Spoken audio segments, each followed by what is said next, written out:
Há pouco tempo, há poucos dias, hoje, sexta-feira, completa 8 dias que nós chegamos do Egito. E nós queremos compartilhar um pouco a respeito dessa viagem e as surpresas. O que verificamos que não se passa na TV, nem nos documentários, quando se apresenta o documentário sobre as pirâmides, os templos. Mas o que mais nos chamou a atenção naqueles 10 dias no Egito? Inicialmente, a nossa viagem começou em Luanda, capital da Angola. Não tivemos a oportunidade de conhecer a cidade. Ficamos o dia inteiro no aeroporto. Mas lá, convivendo com os angolanos, nós percebemos algumas coisas. A linguagem, como eles conversam a língua portuguesa de uma maneira clara, falam sorrindo, otimistas. Encontramos otimismo em Luanda. Depois voltamos para nossa casa, entre aspas, em Lisboa. Quando chegamos em Lisboa, sentimos em casa, como se nós estivéssemos em Goiânia. E é evidente que em Lisboa nós nos sentimos à vontade. Ficamos só um dia. De lá fomos até a cidade do Porto, onde ficamos 3 dias. Tudo isso para chegar até o Egito. A viagem principal é o Egito. Mas nós passamos por esses pontos para matar algumas saudades. E da cidade do Porto, visitamos alguns lugares. E verificamos algumas características. Já tínhamos ido à cidade do Porto há algum tempo, mas dessa vez nós encontramos leitores de livros nossos. No hotel onde ficamos, o rapaz que trabalhava pelas madrugadas, eu tenho o hábito de levantar. Quando viajo, fico nos hotéis e fico por ali, parecendo uma coruja. E conversando com um dos recepcionistas, ele disse: meu pai já leu 2 livros seus. Eu disse: qual? Sexo, ele memorizou. Sexo, Problemas e Soluções e O Sexo Nosso de Cada Dia. Ele não tinha lido, mas o pai era espírita, nem poderia imaginar que ali, naquele hotel, existiam pessoas espíritas. Portugal é o país mais espírita da Europa. E a cidade de Viseu tem um centro espírita muito grande, que nós consideramos o maior centro espírita de toda a Europa. Então ficamos felizes. E o que significa isso? A necessidade de continuarmos a semear, e nós nem vamos imaginar para onde essa semente vai germinar, que frutos ela brotará. E a partir daquele momento, aquele homem ficou nosso amigo e disse: da próxima vez, vamos organizar aqui umas palestras para que você possa visitar pelo menos o centro espírita que eu frequento. Essa viagem não foi uma viagem doutrinária, que nós tivéssemos a oportunidade. Foi uma viagem de família. Viajamos, a Marisley e eu, nossos 2 filhos e o meu genro, que fala muito bem o inglês, e sem o qual nós nos perderíamos no árabe de Istambul, Turquia e do Egito. Então, na hora do inglês, ele que... Mas de tanto falar thank you, quando cheguei no Brasil, quase que eu digo thank you. Ou seja, como a gente sente falta de ouvir a língua portuguesa, quando a gente passa 10 dias ouvindo árabe. Na televisão só tinha árabe, inglês, e a gente sentindo falta da língua portuguesa. É bom viajar para a gente valorizar o idioma da gente, as pessoas que nos cercam. Mas em Porto, uma coisa também nos atraiu. Músicos que tocam em praças públicas. Numa dessas praças públicas, tinha lá um músico.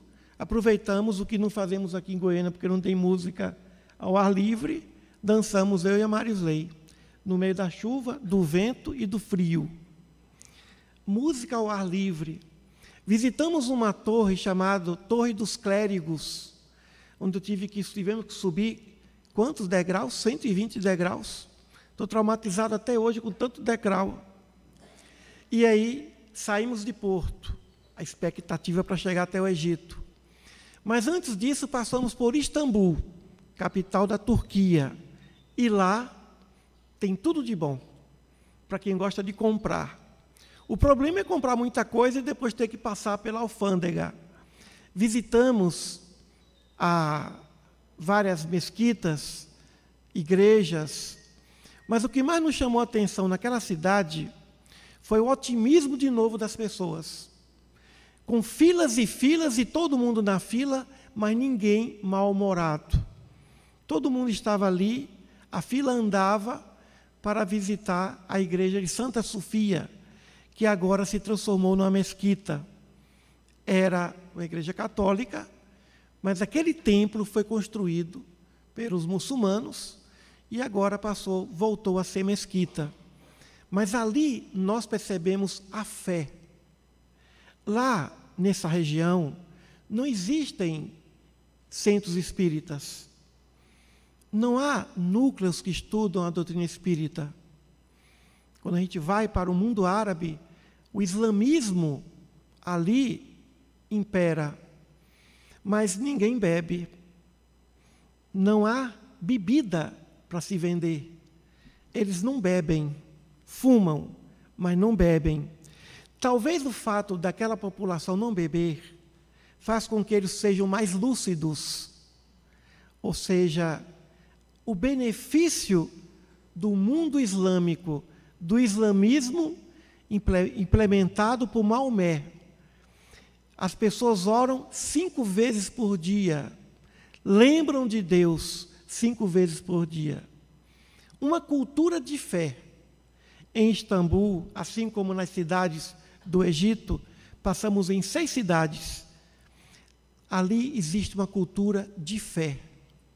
As pessoas pensam em Deus 5 horas por dia e os altos-falantes das cidades tocam hora de orar.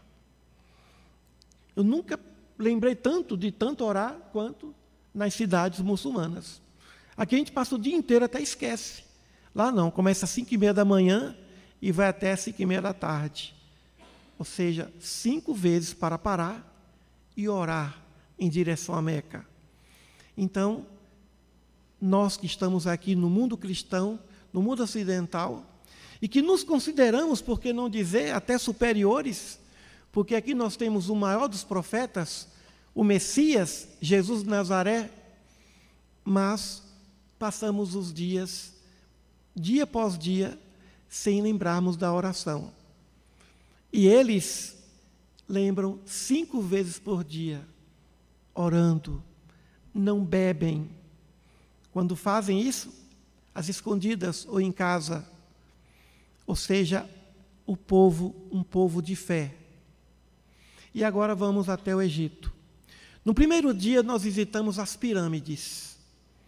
Pirâmides de 4.500 anos antes de Cristo. A maior, a pirâmide de Quéops. E entramos na pirâmide. Bem, a Marisley e os meninos entraram e viram até o interior da pirâmide, o sarcófago. Eu estava com maleta, com terno e gravata, porque esse período lá é de muito frio. Mas aquele frio suportável, de 15 graus, à noite, 6 graus, 5 graus. O melhor período para se visitar o Egito é nesse período de inverno, porque no mês de julho, 40, 50 graus. É quase insuportável.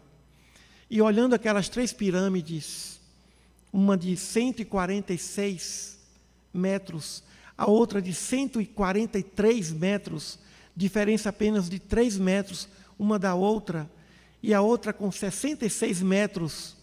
E o rei Miquerinos, que poderia construir uma pirâmide maior do que a de Quéops, e tinha mais dinheiro, não fez para respeitar aquela maior.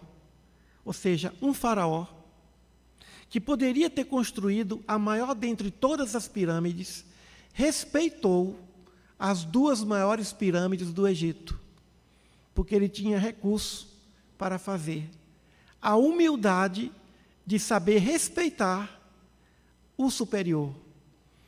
Um governante que podia fazer a maior pirâmide de todos os tempos, fez uma pirâmide quase que pela metade, 66 metros, contra 146 metros da maior pirâmide do Egito.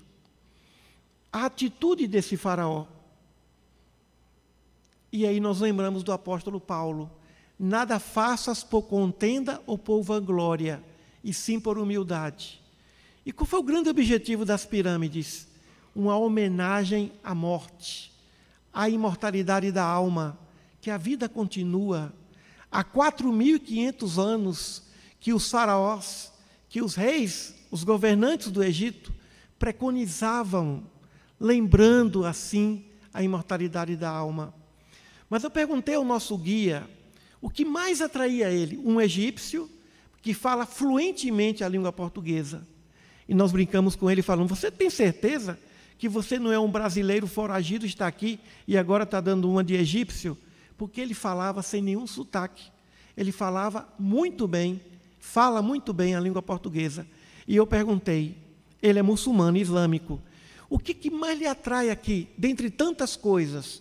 Você sabe tudo sobre o Egito? Ele diz, Akhenaton, ou Akhenaton, por causa da sua filosofia. Tem um livro psicografado pelo médium Roger Bottini, intitulado Akhenaton, que nós sugerimos a leitura, que fala a história desse grande faraó, que foi o primeiro a falar da vida divina monoteísta. O disco solar não é o sol, mas a luz única do mundo, que governa o mundo, as estrelas, os universos. Akhenaton, ou Akhenaton, foi o primeiro faraó, foi o primeiro governante que preconizou o monoteísmo.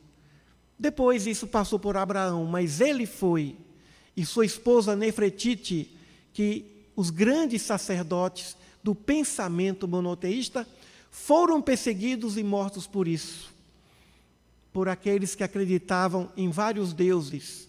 Então, a ideia do monoteísmo nasceu no Egito, através do Akhenaton, ou Akhenaton. E o Egito, voltando um pouco, tem sido ou foi palco do monoteísmo. O Egito nasceu ali, o monoteísmo de Akhenaton. Depois surge Moisés, que foi educado pela cultura egípcia, ele sendo um hebreu.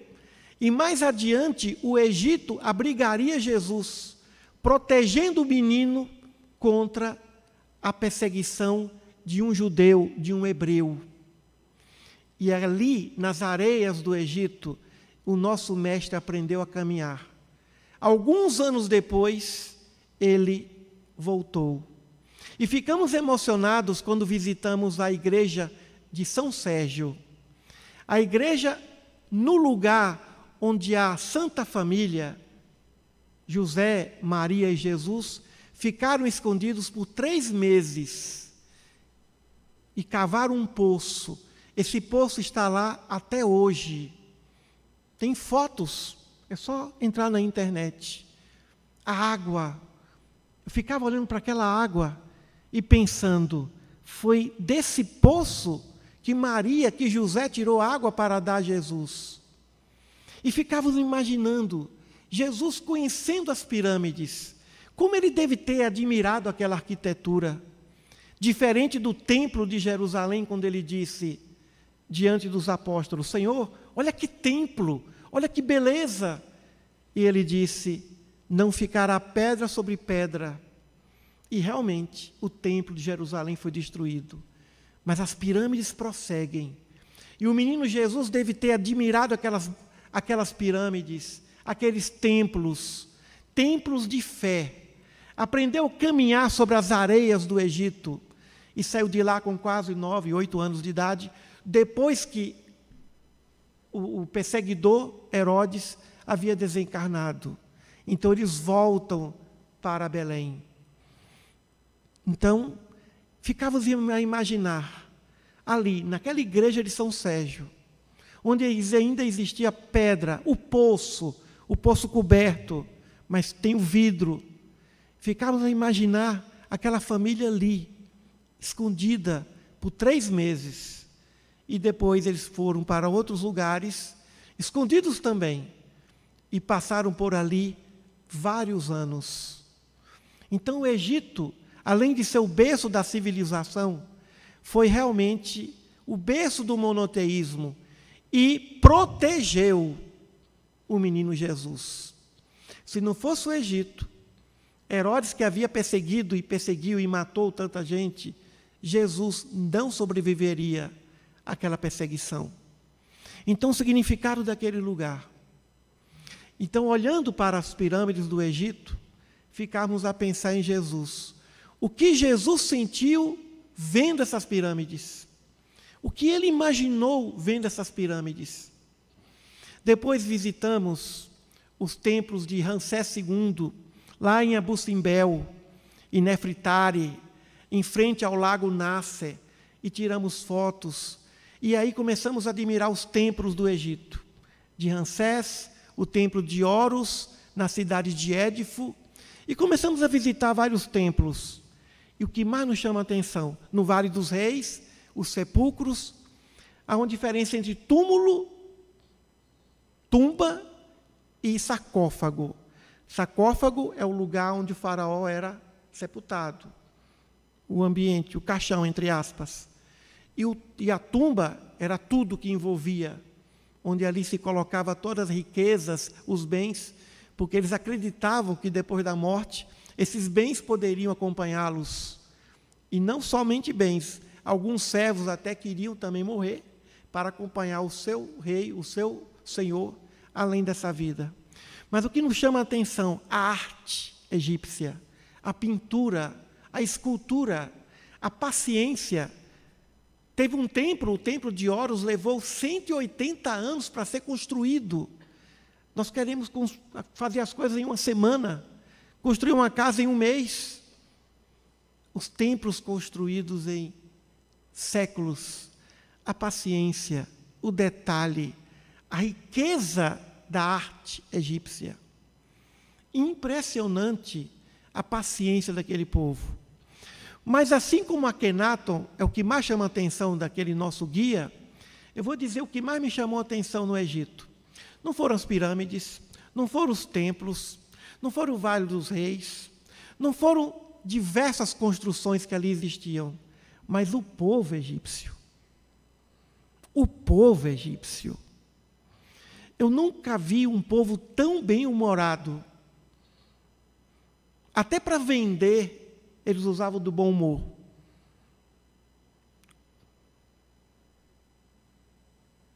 Falando em português, linguagem árabe, falando em português. Compre esse relógio, menos que 25 de março, Casa Bahia e Magazine Luiza. Eu falei, valha-me Deus, Magazine Luiza chegou aqui. Aí você não aguenta e compra as coisas. O bom humor daquele povo. Como eles sabem recepcionar os turistas. Na simplicidade. Na simplicidade. Nos hotéis. Nos lugares. Como aquele povo tem o otimismo. E outra coisa que nos emocionou. A sensação de que seus ancestrais 4, 3, 2 mil anos, tem múmias lá que foram descobertas há 50 mil anos antes de Cristo. E esses ancestrais, hoje, atraem turistas. A segunda maior fonte de renda do Egito é o turismo. A primeira é o canal de Suez. Então, aquele povo vive da herança, do legado dos seus ancestrais, que cultuavam a imortalidade da alma, que cultivavam a fé e, sobretudo, a arte, a música. No templo de Horus existem fórmulas de perfumes, Os franceses saem da França, vão lá, tiram foto, decodificam o que está ali. Ali tem fórmulas de essências de perfumes. Visitamos uma casa no Cairo, onde são casa das essências, todo tipo de essência. E lá se falou em Cleópatra, que seduziu Marco Antônio através de perfume das essências. No hotel onde ficamos em Cairo, nós entramos, o cheiro de Cleópatra. Qual o cheiro de Cleópatra? Jasmim. Ali, a terra dos perfumes. Ali, a terra da medicina. Ali, a terra da astronomia. Ali, a terra da arquitetura, da engenharia, da mais complexa. E lá, em um dos templos, numa daquelas pinturas, a figura de um helicóptero e de uma nave espacial. Não se sabe como as pirâmides foram construídas. Muitos falam, muitos servos, muitos escravos. Mas por que uma nave espacial ali? Um helicóptero ali, desenhado, cravado na parede num templo? Nos dando a ideia de que realmente na casa do Pai há muitas moradas. E até hoje, cada dia mais se descobre coisa dos egípcios. Segundo os egiptólogos, o que se descobriu até hoje é 30% de tudo que ainda está por ser descoberto. 70% não se descobriu. No Museu do Cairo, o guia falou, eu precisava de 6 meses aqui para falar sobre isso aqui. E eu só tenho aqui com vocês 2 horas. A tumba do faraó Akenaton, que foi descoberta e foi protegida dos assaltantes, dos ladrões, por conta de um erro lá de cálculo, a máscara, que todo mundo conhece, a máscara do Akenaton, um menino, um faraó que faleceu com 18 anos de idade, que está lá, a múmia, no Vale dos Reis, em Luxor, que foi a última cidade que nós visitamos, que é a antiga Tebas, a Tebas do Rochester, do Conde Rochester. Todo mundo ouviu falar em Tebas, né? Os nossos romances espíritas o palco estão em Tebas, que hoje se chama Luxor, que durante 500 anos foi a capital do Egito. Uma linda cidade. Então, o povo egípcio é um povo bem-humorado, é um povo que tem fé, é um povo que tem esperança, apesar das dificuldades, mas um povo que sente orgulho, que se sente honrado diante da herança cultural, científica, arquitetônica dos seus ancestrais. Um povo que não dá conta de acompanhar essa evolução, porquanto esses espíritos foram espíritos exilados, que saíram de constelações, de planetas, que não acompanharam a evolução dos seus mundos, e que agora tiveram que vir à Terra.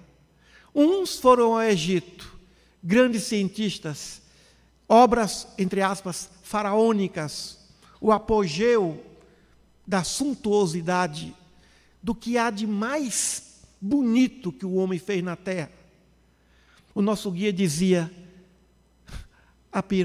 essa pirâmide aqui apontando para Quéops, não é uma das 7 maravilhas do mundo, é a única. Olha o orgulho, olha a satisfação de dizer aqui, ó, meus ancestrais construíram isso aqui. E aí nós pensamos, o que é que nós estamos a construir para os nossos netos, nossos bisnetos, para as nossas futuras gerações?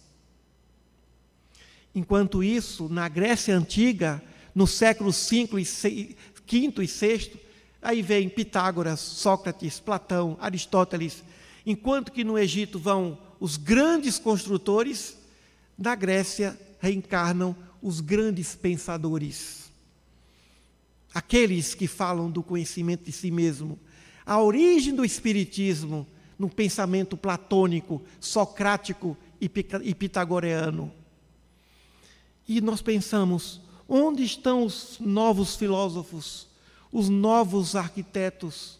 Até hoje, ninguém conseguiu fazer uma pirâmide daquele nível. Depois visitamos Saqqara, onde ali tem a primeira pirâmide que foi construída, em forma de degraus. E ali, mais história. mais gravações, paredes, pinturas, e tudo isso nos encantando. E vendo o bom humor daquele povo, vendo a simplicidade e a capacidade de perceber o outro. Perceber o outro. Eu acho que cada egípcio é um psicólogo, que eles percebem a gente. Teve um que olhava para mim e me chamou de pastor. Pastor. Você é pastor de Jesus? Falei, pois é, eu sou pastor de Jesus mesmo. E teve um outro que eu estava com a maleta, falou assim, você que é o banqueiro, é o banco, você é o professor banco. Eu era o professor banco, porque eu andava com a maleta. Sempre com um jeito agradável de nos atrair. Um menino me puxou, venha que eu quero te ver. Aí logo os meus 2 filhos vieram, mas ele está levando meu pai para onde? E eu ali, hipnotizado pelo menino, sendo conduzido para ele, ele queria vender coisas, é evidente, né? Porque eles gostam de realmente seduzir o turista para que comprem as suas coisas.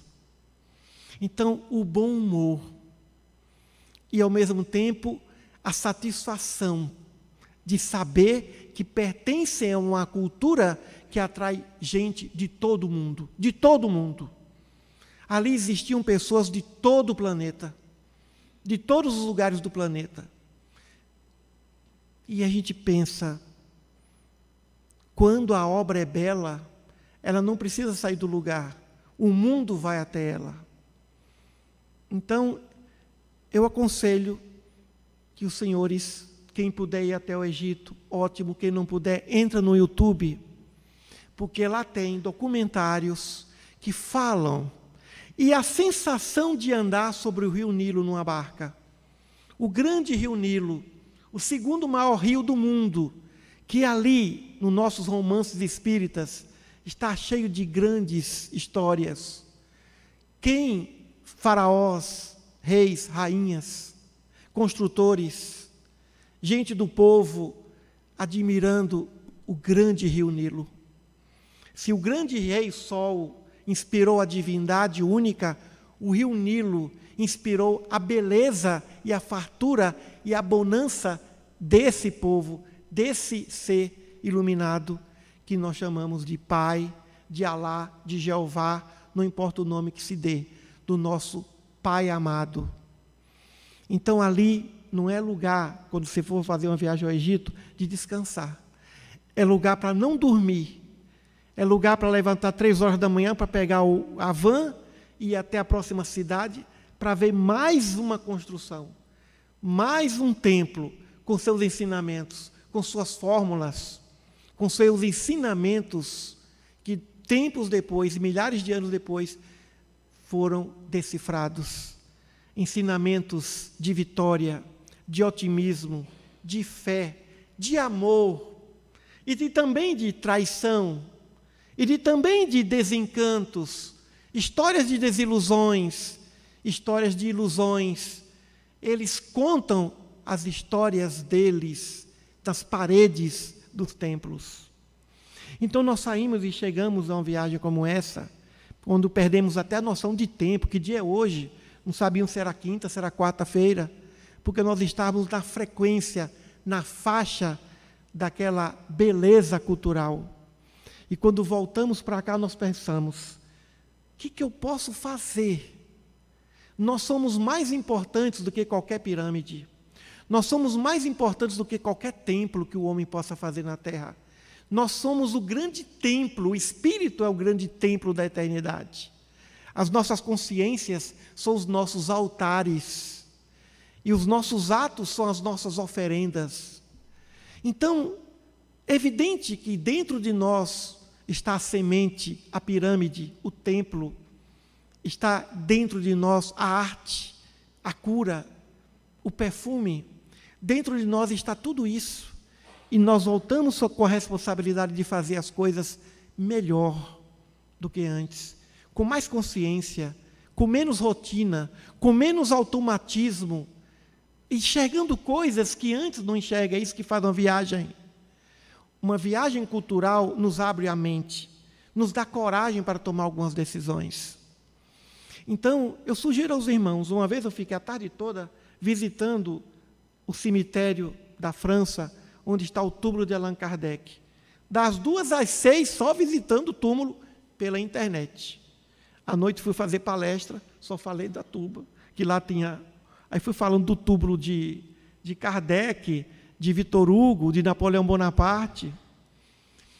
Então, hoje a internet nos oferece essa oportunidade, mas nada é como a presença. Sentir ali. E aí, como se não bastasse, já que todo mundo vai lá pegar alguma coisa, eu peguei uma pedrinha lá do deserto onde estava a pirâmide. A pedrinha está lá na nossa estante, junto com a esfinge do Akenaton, do Tutankhamon.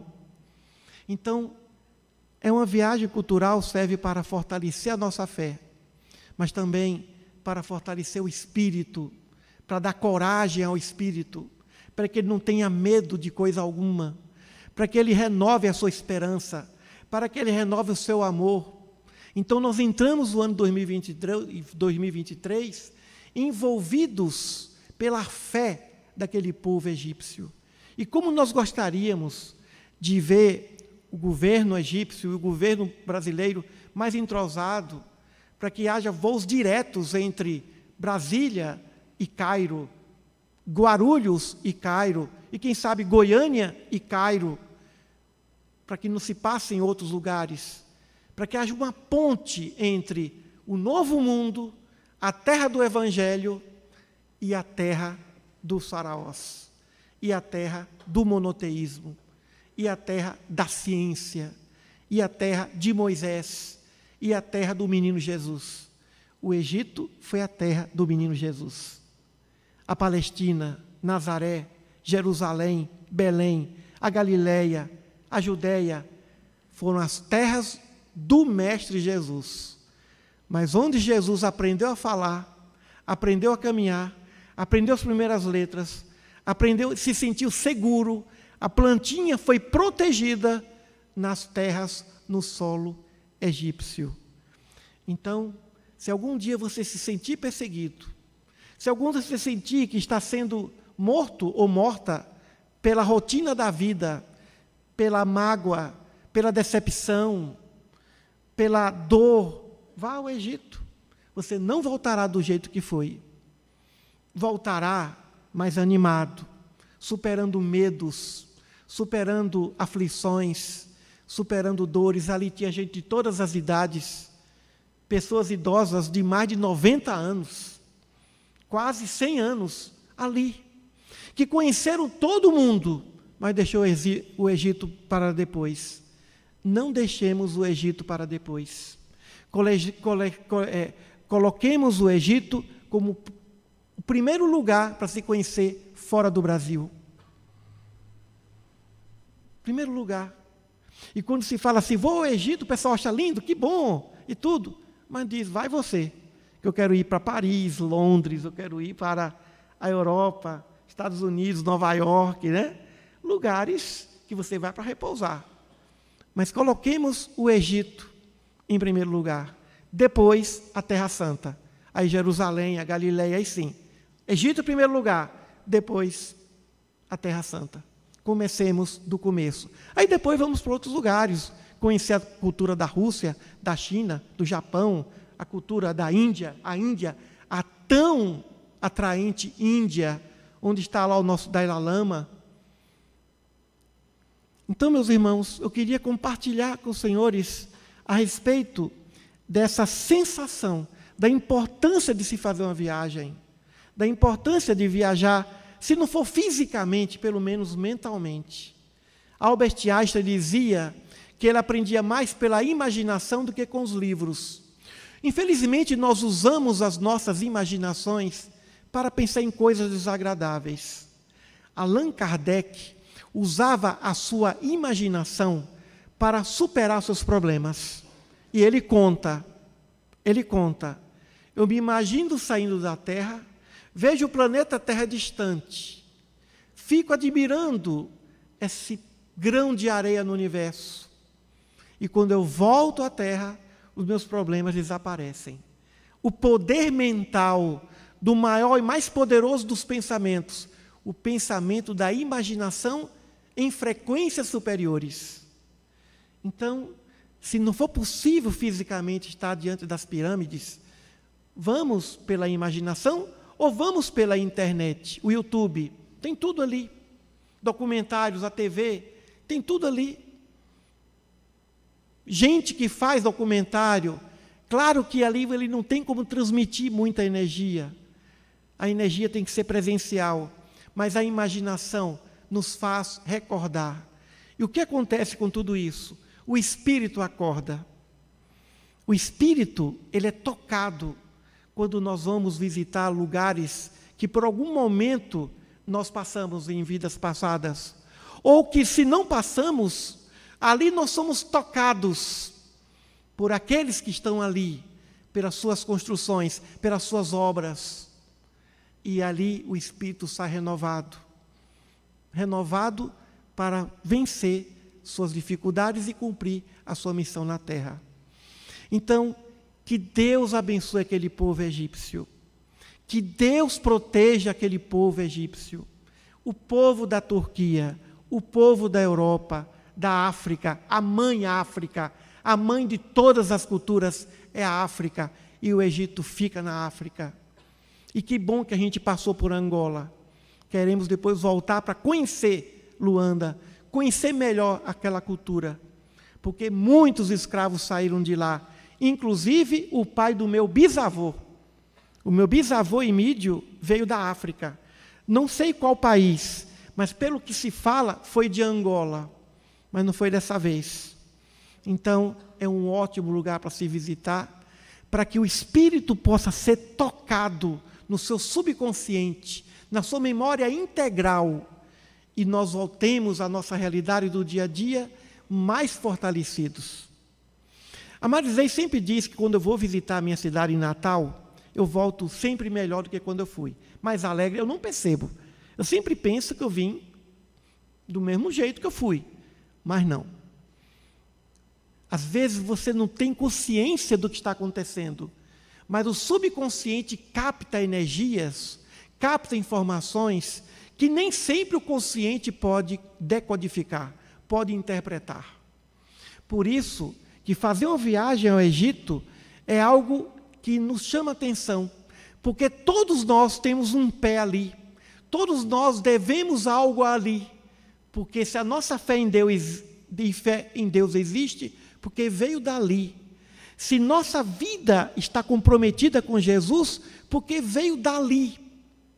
Jesus só nasceu em Belém, mas a sua infância foi nas terras dos faraós. Que Jesus nos abençoe e nos dê a sua paz, e agradeço a todos por poder compartilhar. Eu vim pensando em outro tema, mas eu falei, não, vou falar um pouquinho, passar dessa impressão e dizer que no campeonato do bom humor no mundo, os egípcios estão ganhando até dos nossos cariocas. Pega o carioca mais bem-humorado que o egípcio vai colocar no bolso. Eles são muito criativos em suas... Por exemplo, chegamos lá... Não, eu não vou dizer, deixa para depois. Se eu for, eu teria que ter uma palestra só para contar os casos engraçados com os egípcios. Muita paz a todos.